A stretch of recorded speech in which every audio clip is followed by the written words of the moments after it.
Hello, everyone. It's a great pleasure to be here again today. We're here for another episode of Fail, Inspiring Resilience Together at Home.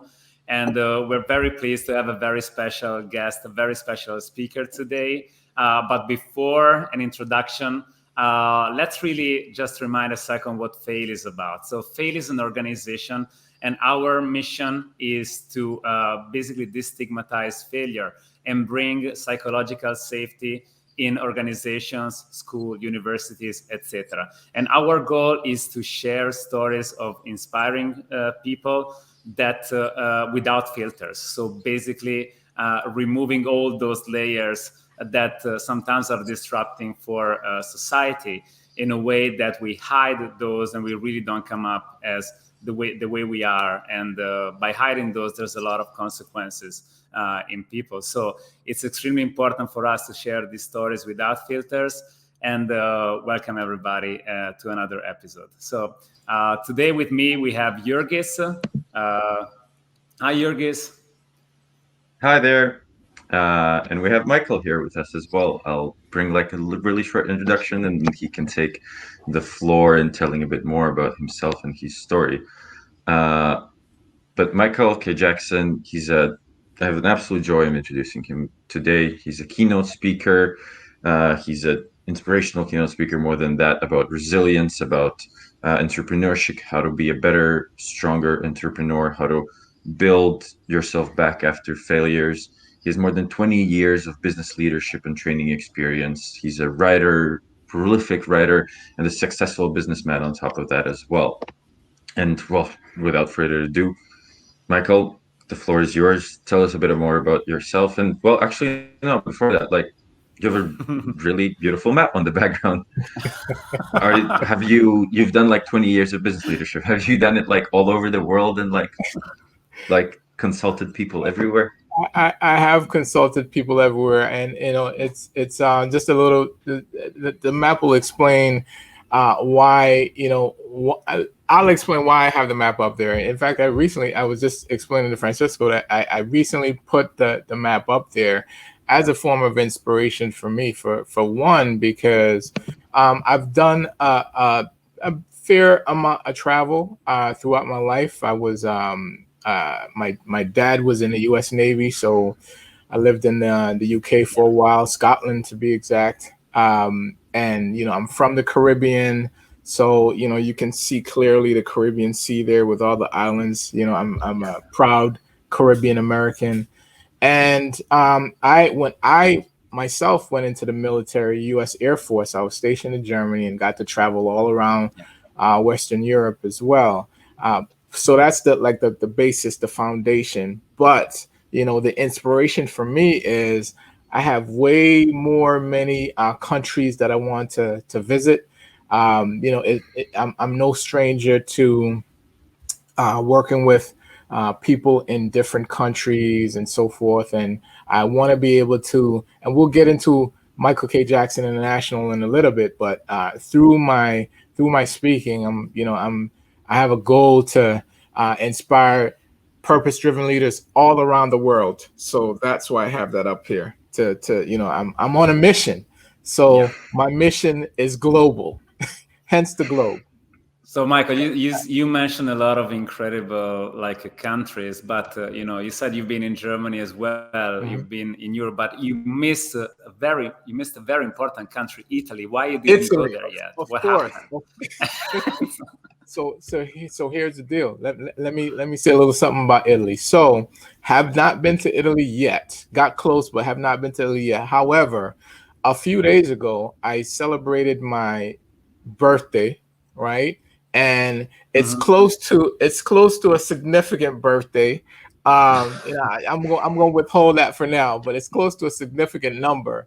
And the plan is next year, and the plan is already in the works for next year. So I'm going to hit a couple of cities in Italy, Rome being one of them, right? And then I think we're going to go down to Sicily, over to Greece, Athens, a couple other cities in Greece, and then a couple cities in Turkey as well. So I will visit your country.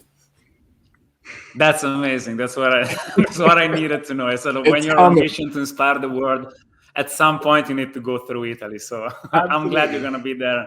Let me know when you Absolutely. actually go. We're gonna share like restaurants and things to do, from a local perspective. I So definitely know who to call. I definitely know who to call. And that won't be the first. That will be might be the first, but it won't be the last because I want to take a special trip to Italy just to it's a big country, right? And I know the yeah, variances between the north and the south. So I want to take the family and just visit the entire country. you want to get the full experience. Absolutely. Absolutely. And I don't know if you guys, this is kind of off topic, and we can cut this if you want, but um I was a big fan of Anthony Bourdain, rest his soul. But more recently there was a series on CNN done by Stanley Tucci. I don't know if you guys saw that. The actor Stanley Tucci. He's Italian, went back to Italy and traveled throughout the country from top to bottom, experiencing the food and the culture. I love that Yeah, kind yeah, of yeah, thing, yeah. man. I love it. So many people mentioned that. I think like those people that were telling me about Italy those days, it felt like they knew more than I do. It was probably that well done, like I said, oh Yes, my gosh, you've seen more than I did. totally. I said he was giving Bourdain a run for his money. Yeah, yeah. So that explains the map, guys. That's Okay, amazing. very good explanation, I have to say. Yeah, yeah. Okay, but then with that, I mean, I'd be keen on hearing more about how you came to this point, and actually maybe as a first starter, like how did you come to learn about fail, and why are you interested in fail? Sure. Well, what jumped out at me or to me initially when I first reached out to you guys was just the title, fail. I have a fair amount of experience in that regard that we'll talk about, but it's the learning lessons in failure that are key, which I'll talk about. So that was really what stood out to me, and I checked your guys website out and so forth. I said, okay, I'm I was inspired by some of the stories I saw. So I said, well, hey, let me reach out and see if I can, add some value, to the podcast. So that's why I reached out. And I'm sincerely appreciative of you guys being responsive and inviting me on. It's an absolute honor. Yeah, that's fantastic. Thank you so much. And really for bringing all the community, the faith community, which is composed of people all around the world, like literally that map behind you is really where all the people that really collaborate at Fail, they're literally everywhere in the world. Like, would you like to bring us all on the same page and share a little bit more about you, like basically about your story, so that everybody knows who you are even better and Yep. what is your mission, and so that we can move the conversation forward. Absolutely, absolutely. So as was said, I'm Michael K. Jackson, no relation. I can't dance and I don't have a glove, guys. Okay, let's just get that out of the way. And no, my parents did not name me after him either. I always have to get that out of the way. I was gonna ask that, but I know that thanks for that bringing that question was up. burning. I know that question was burning.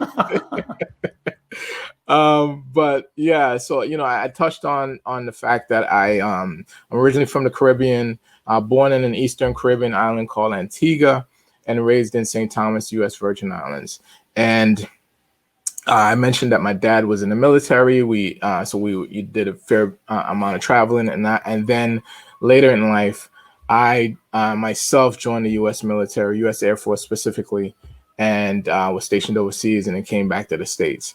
But the significant part of my story in terms of my relationship to failure and what brings us into this discussion right now is really back in 2017. I reached an inflection point in my life. Some of the viewing audience might recall 2017 being a rough year for hurricanes, particularly in the Caribbean and the Atlantic. And in September of 2017, so a little over 4 years ago, my hometown, my home island of St. Thomas, U.S. Virgin Islands, got slammed by not one but two Category 5 hurricanes. So hurricanes come in different categories, and 5 is like the highest level in terms of wind speed and damage. So I think it's above 180 or 185 mile an hour winds. So just picture picture a dot on this map that you see back here, and picture the amount of damage that can be done by a hurricane. So I was here in the States, and I got, I was watching the news like everybody else when the first hurricane hit, and then we completely lost communication with my dad specifically, and it was about almost it was 2 weeks in between both storms, and it was about a week and a half before I even was able to actually physically not physically, but make contact with them, because the island was almost completely destroyed. Airports were closed and destroyed and everything. So we were trying desperately to get him off the island after we finally made contact, but unfortunately, the second hurricane came, and all that time, guys, during the first hurricane and not being able to talk to my dad, I was hoping for the best, but concerned about the worst case scenario. So when I finally got that call, I got a voicemail from him saying, Mike, I'm all right. I'm a little battered and bruised, but I'm okay. And there's a sigh of relief, and then desperately trying to see how we can get him off the island. And then 3 days later, after Hurricane Irma hit, then Hurricane Maria hit on the 20th of September, and I got a fateful phone call from a childhood friend of mine, essentially telling me that my father had died during the storm, and the storm brought a lot of flood waters with it. And in fact, I remember reading a New York, I think it was a New York Times article, a major publication, that said that what Irma didn't destroy, Maria drowned. So Maria brought a lot of further destruction and a lot of rain and water with it, and took my father away. So I got that news. It was a blow, obviously, to myself and my family. And it rocked me to my core, guys. It really did. At the same time, after going through all the different emotions of grief, I decided to do something. I wanted desperately to do something to help out, do something. And long story short, I was able to work through my church here in Maryland to send volunteers down to the islands to actually help rebuild the islands, help people rebuild their homes, and put their lives back together. And it was during that time where I led these relief mission trips, where we'd have small teams of volunteers go down to the islands on a monthly basis to help out. It's during that time that I started to reflect back on, all the adversity that I had been through in my own life, in dealing with this grief at that moment. I started to reflect back on how did I cope with all of my adversities. And there are various stories I can share for time, but I went through my wife and I went through the birth and subsequent loss of a baby. I reflected back on how earlier in my career I went through not one but two corporate layoffs, and then at that moment decided to start my own business, my own fitness business. I'd always been passionate about fitness. So I said, okay, I'm laid off. I'm going to go create my own job, and did so and started my own business. And then shortly thereafter, well, a few years after that, I completely lost everything. Lost the business. I was married at the time. Went through a divorce. I went through bankruptcy, and it was just to flash forward back to the reflection time as I was helping out in the islands. I reflected back on all of that. I reflected back on to how what a failure I felt I was at that time back then, and had to go through a number of different iterations in terms of how I actually dealt with that. So it was during this reflection process of helping out with the hurricanes. I thought back. I said, how did you come through that? And there was a few strategies and techniques that I used to actually not only just merely cope with the stress, but actually to be able to thrive during those stressful times. And hence was born what I term my plan resilience building framework, which is basically a 4-step process that I've used throughout my life, and that I'm now on a mission to help, as I say, purpose-driven leaders around the world to bounce back from setbacks and build back stronger from stress and adversity. And we can get into the different steps in plan, but it's basically each step corresponds with the letter in the word plan.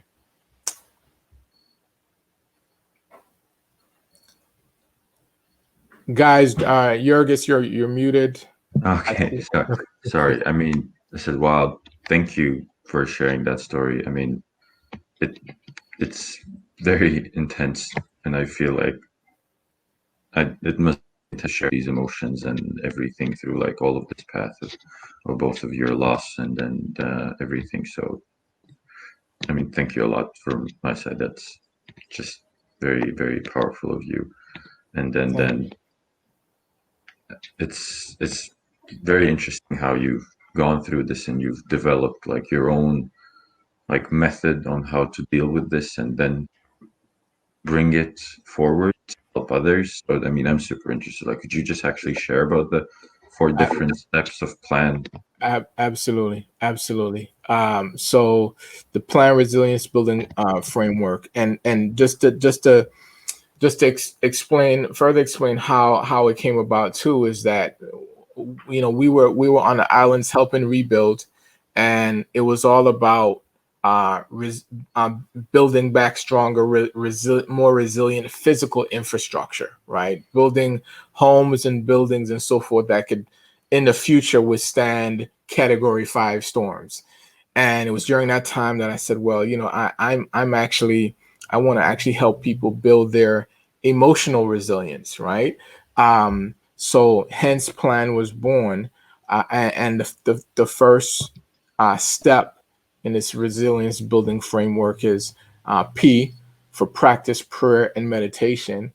Numerous studies show that prayer and meditation has a number of benefits in terms of reducing your stress levels, protecting your immune system, and so forth. The list goes on.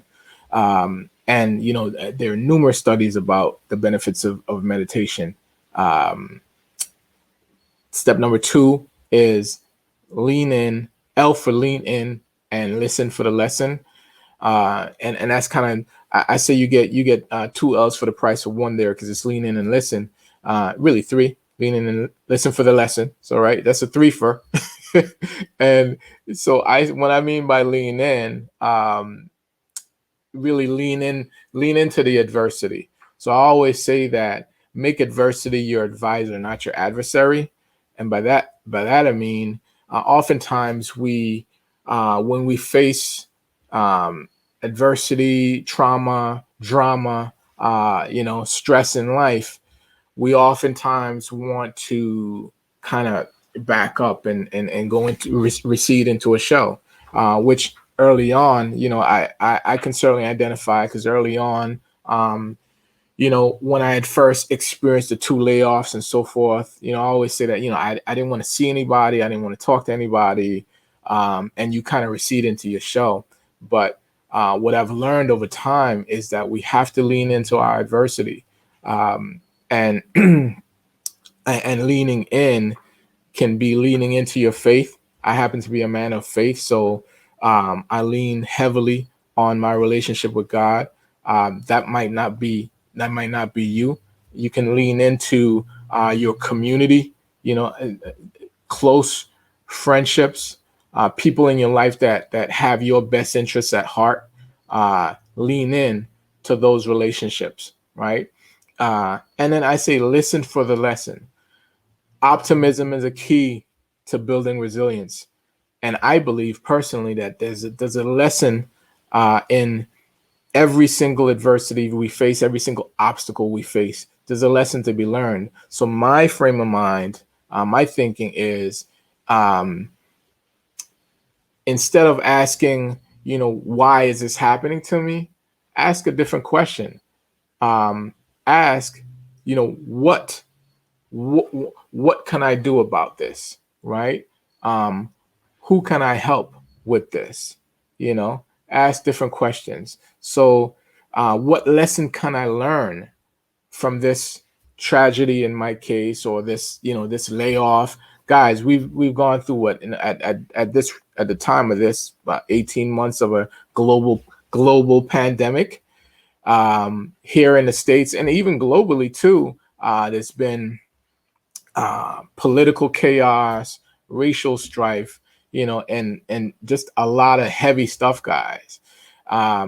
And there's lessons to be learned in it all. So I encourage folks to always just look for the lesson, listen for the lesson, right? So lean in and listen for the lesson. That's step 2. Step 3 is A, for act accordingly. I always say that, as the scripture says, faith without works is dead. Even if you're a person of faith, you can't just rely on your faith, right? I say take bold action in the direction of your desires or your dreams. My form of bold action in terms of after losing my dad was desperately finding out how I can help. And I kind of led that hurricane relief mission. I think that there's a lot to be said about being able to help others, even in the midst of your own crisis. That will build a sense of gratitude within you, that fortifies you and builds your resilience as well. So acting accordingly can look different for everybody, but it's really about taking action, helping somebody else, or if it could be small, minute decisions as well. Okay, maybe I should, I'm stressed out right now. I'm approaching burnout. Maybe I could or should take action by taking a yoga class, or getting back in the gym, or taking just taking action. Right? That's what that looks like. Taking action. And then lastly, I end for notate your mind state. And that really talks about the value of journaling. So that really connects, the benefits of journaling really connects back to step 1 in the benefits of prayer and meditation too, because numerous studies show that journaling is a excellent stress relief tool, because when you journal, and I don't know if either of you guys journal. If you don't, I encourage you to.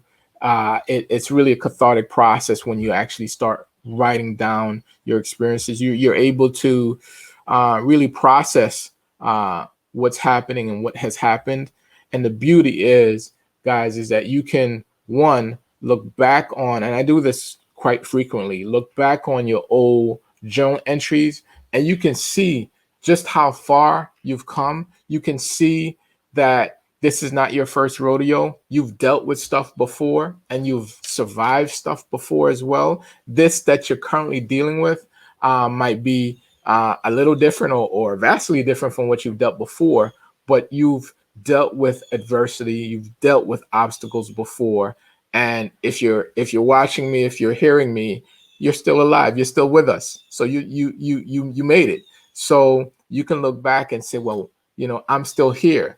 And secondly, it gives you hope for the future too, in that, okay, I was able to overcome that. I'm still here. I can overcome this too. So it allows you to reflect back and also look forward in terms of giving you hope. So benefits of journaling, numerous in terms of helping your mental, emotional, spiritual well-being. So that's plan. Practice prayer and meditation. Lean in and listen for the lesson. Act accordingly, and notate your mind state, guys. And happy to kind of dig into each one or take the conversation wherever we want to take it. That's fantastic. Very, very helpful. And like, it really seems that you developed this plan, right? This strategy by reflecting on things that happen to you, right? Mm-hmm. So you really listen to yourself internally. But at the same time, like we came up with the fail format and the fail initiative for people like you and others to inspire us to find that inner voice and understand what really works for us, and really understand how we can cope with things that happen in our lives. So I was wondering, on top of your really self-determination and your internal inspiration, where and who, like where this inspiration comes from external stuff or other people, Mm-hmm. and how, and who were these people really that that inspired you and made you going through all that happened to you?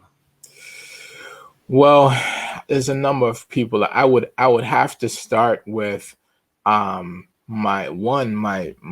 both of my parents. And I left some things out of the story in terms of what exactly I was dealing with at the time of the hurricane too. In that a few years prior to 2017, when the hurricanes hit, my mom was diagnosed with Alzheimer's.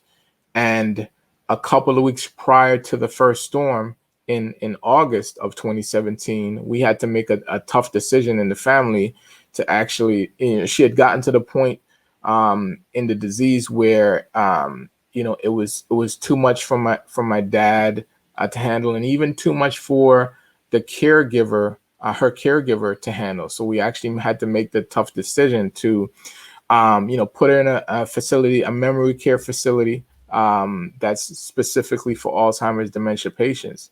But you asked me who. First and foremost, that woman right there, Francesco, is my mother. She, you know, it's interesting, and it's watching what the disease has done is painful. But I reflect back on just the kind of character my mother had, still has, and what she instilled in us growing up, in terms of she is the one, along with her mom as well, that are primarily responsible for the faith that I have in God, right? Because she taught us to have a relationship with God, and she instilled the values that I hold dear in me. So certainly my mom, and then obviously my dad. My dad was, and I don't know how many Caribbean guys but my dad was one of these old school Caribbean guys that that he didn't talk a lot. he you got what he transmitted his values to you, and what he was about, just by action. right? And he it was the inspiration, part of the inspiration for me to even lead that mission trip is to really honor that man who sacrificed for us and really taught me so many lessons just by showing me, because he wasn't the type of dad to say, well, son, this is how you do this, and this is the lesson you that you need to learn from this. No, he was a man of few words, but he showed it though. He demonstrated it. So both of my parents, and then quite honestly, guys, my wife Shanine, she's one of the strongest people I know. You talk about loss. She's lost so many people to in from tragic circumstances to to not so tragic circumstances, and I watch her. I watch her strength. She calls me strong, but I call her strong. I watch her, deal with, losing various family members, some of them quite tragically herself, and I've derived, strength from her as well. So those are three main people I can think of right now, that have really been my rock and my inspiration. There are others though. Yeah, I can totally relate to it, and I also want to make a comment on. I have a few Caribbean friends, so you Okay. mentioned that, So you know what I'm talking about. and they're great. But they also talk a lot, but they always say very smart things. So Yeah, it's okay, like good. I'm not gonna say their names, but I say hi to them, love them, Okay. like amazing friends, I'm amazing hold friends. I hope I'm holding up the Caribbean banner strongly enough for your Caribbean friends. You are absolutely. Yeah, that's great, and really makes gives us a lot of purpose, because again, like telling these stories and having role models in life is, we found it extremely important for us to find that inner voice that made you come with your plan, Absolutely. and yeah. Can So I it's tell one? Can I tell one quick of story? course, please. That's related to this too, because aside from those three people, and part of what I remember, what I said in terms of leaning in, and leaning into your community. Well, the people in your life that really have your back and that care about you are so important too. And I've always been of the opinion that, in terms of friendships and relationships, is for me is quality over quantity. Yeah, And for me, making few rich friendships is really key. And there are a couple of friends that I have, that I still have to today, that were really my rock too, in those early days when I talked about everything had crashed. I was I lost everything. There was friends that actually helped me, yeah, and there's a couple of friends that helped me during that time, that really, really, I reflect back on friendships, and friendships are so dear. So yeah, I just wanted to make mention of that too, that it's key to lean into those relationships when life hits you. yeah, absolutely. And actually, as you shared, the story about the hurricanes, and that really reminded me of something. I went to visit New Orleans, like in 2015. So it was a Okay. few years after Gotcha. Katrina, I believe it was Okay. the major Mhm. hurricane that hit New Orleans.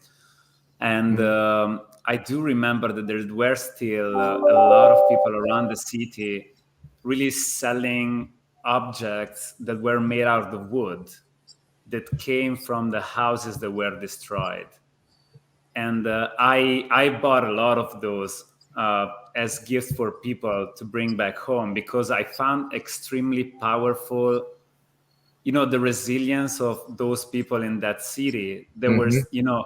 were trying still after so many years to really create something out of, make something beautiful. I remember I bought incredibly beautiful things Yep. out of those, the wood that really came from the house.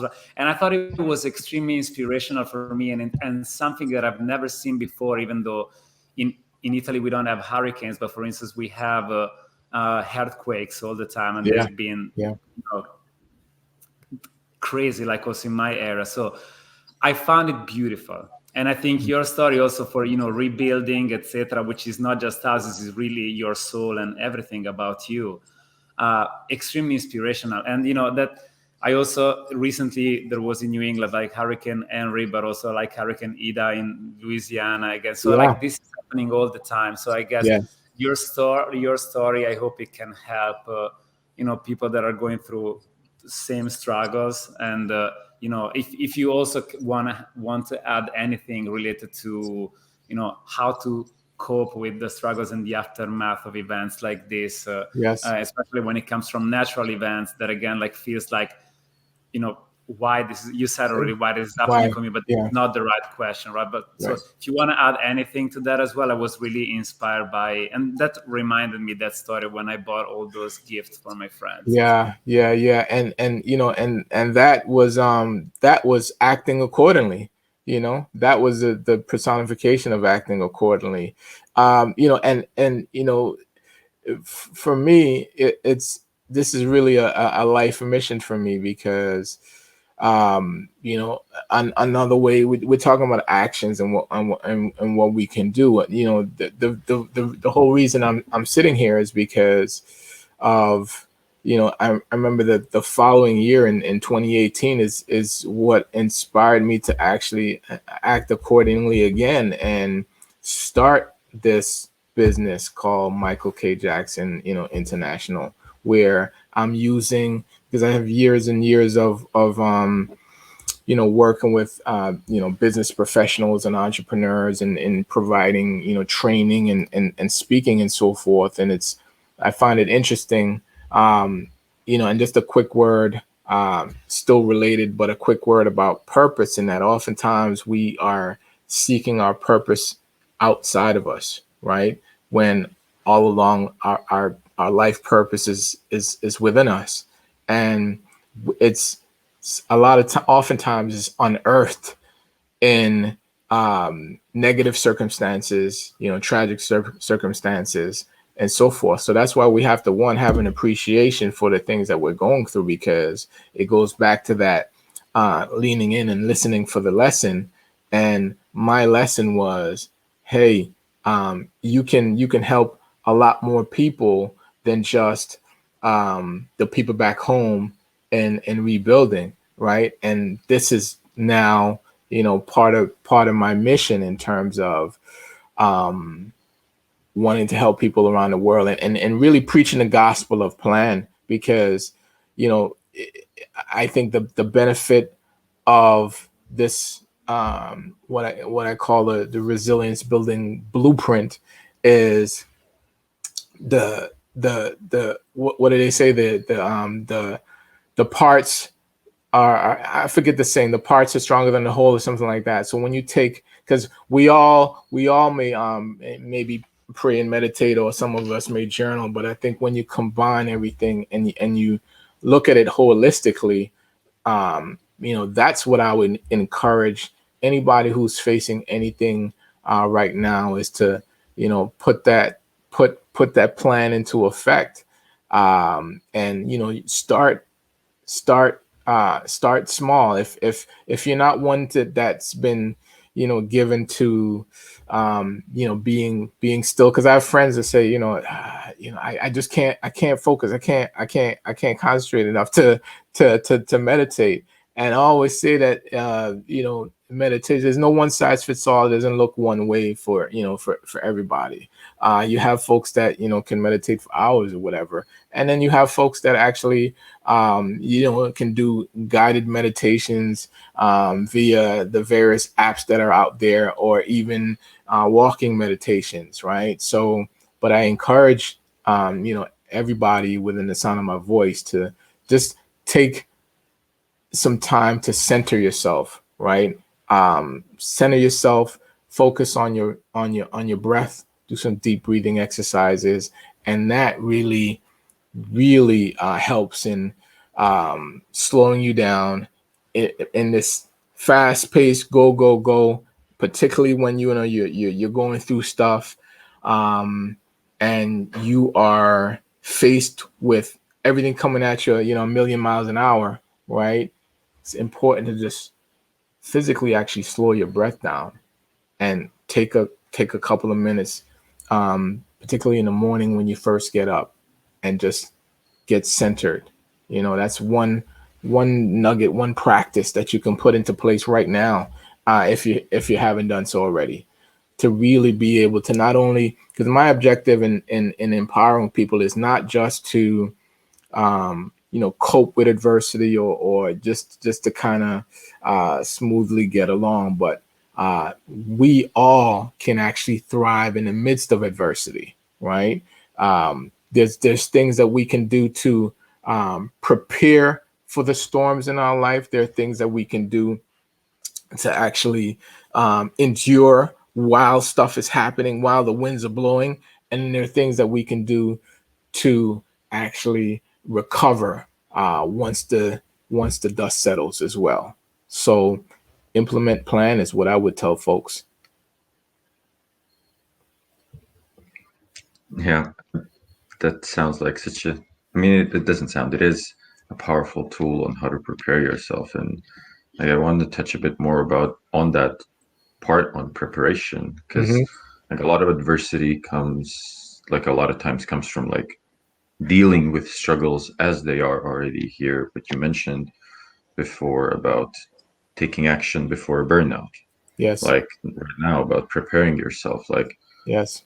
what kind of advice, like, and you give the steps and like, take a step back, breathe a little bit more. But Yeah. do you have like advice or like I don't know, ideas on how to be more mindful of seeing when you are in this point when burnout is coming up, like to not let yourself go too far, Yeah. that you build up adversity before. Yes, that's that preparation piece, and it's really all about being. You said the word is about being mindful. It's about, oftentimes, what many of us do is, again, it's kind of like that shrinking back from adversity, if you will. It goes to that leaning in terms of, okay, we're faced with this thing. Let's and let me touch on this too, guys. It's not just all about externalities either, because all of us deal with stuff that's in between here, limiting beliefs, fear of failure, stuff that we all, even the best of us struggle with, right? So it's some internal obstacles that impede our progress as well. And so it's important to not, I know people that, because sometimes a natural tendency is to stay busy, so we're not focused on our thoughts, right? Because it's just too much. So we're gonna stay busy and not focus on our thoughts. But I encourage people and invite people to actually be mindful of your thoughts. The concept of mindfulness is really just about allowing your thoughts to enter your mind and examine them, right, before releasing them. Examine, why am I? This is a safe, why question. Not why did this happen to me, but why am I feeling this way? Acknowledge what you're feeling. I feel upset. I feel angry. I lost my dad in the storm. This is what I'm dealing with. Acknowledge your feelings, but then at the same time, release them as well, right? Because it's not productive for us to. That's how we physically get sick, ulcers and so forth, and holding in stuff, interpersonal conflict, somebody betrayed you or did something, something happened on a job, you got passed over for promotion, or you didn't win this business deal that you thought you should, and so forth. And then we kind of internalize those things. Being mindful is about accepting the emotions, being cognizant of the emotions that you're having, and but also releasing them as well. Yeah, I couldn't agree more with that. Like, and you really, really hit the nail on the head with like watching yourself inwards and like seeing why the things they are making you feel the way they are, and Yep. being mindful. So Yep. Not why is this why this stuff is happening to me, because that's unproductive. But Yeah. why it's it's all about how we. It's not. This is an old adage. It's not what happens to us, right? It's what we think about what's happening to us. That is what produces the actual stress. So if we can head that off at the pass by examining our thoughts and really shifting our mindset, then that's key, guys. Yeah. Yeah.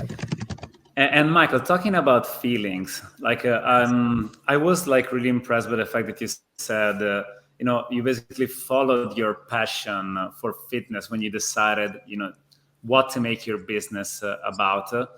And my question would be, would you recommend people always to follow their passion when making these decisions, or also really be informed, for instance, by market type of opportunities, and really feeling that there's a need about business as an entrepreneur?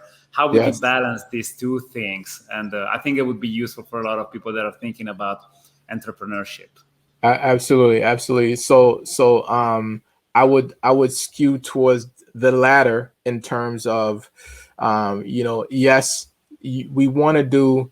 It's really the confluence between what we're passionate about and what the world needs. What we're passionate about, what we're talented at, right, and what we're gifted at, and what the world needs. So, truth be told, when I started my first business, which was a fitness business, that was about, a good 20, 15, 18, 20 years ago, I did follow my passion, but I also at the same time, well, it was one of those situations where I was a forced entrepreneur, right? So, went through 2 layoffs, and I was like, well, I'm going to make my own job, but I didn't just make any old job. I did look internally to see, okay, I've always been passionate about fitness.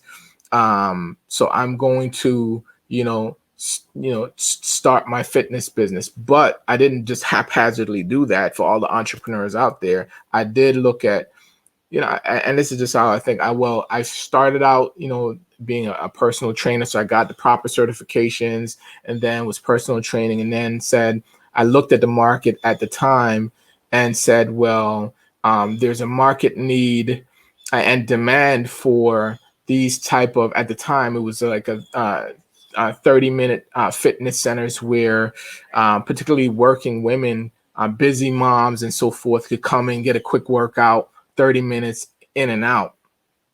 But I did market research in terms of, okay, what the demand was for that, and what's the growth rate for that, and so forth, and did all the research. So you want to couple it.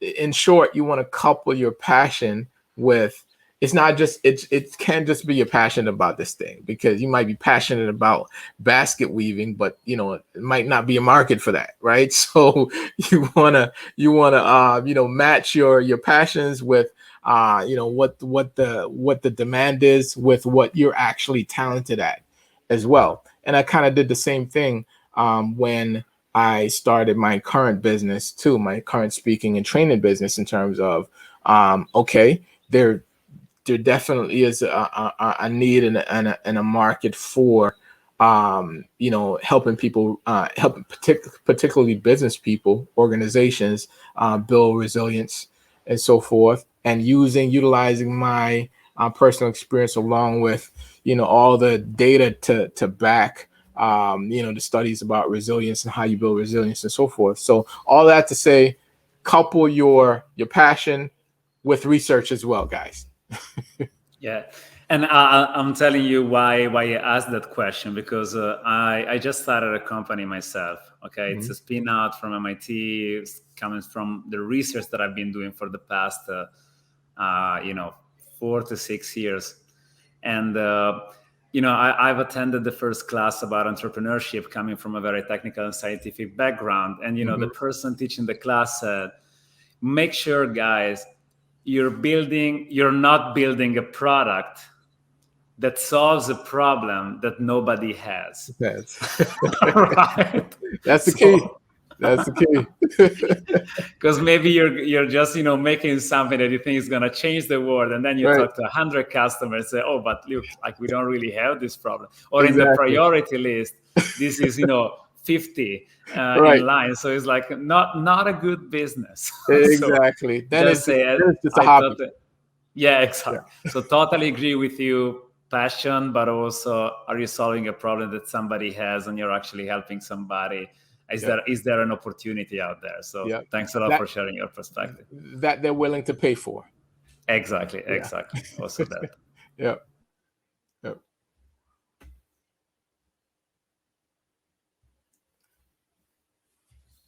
Any other questions, guys?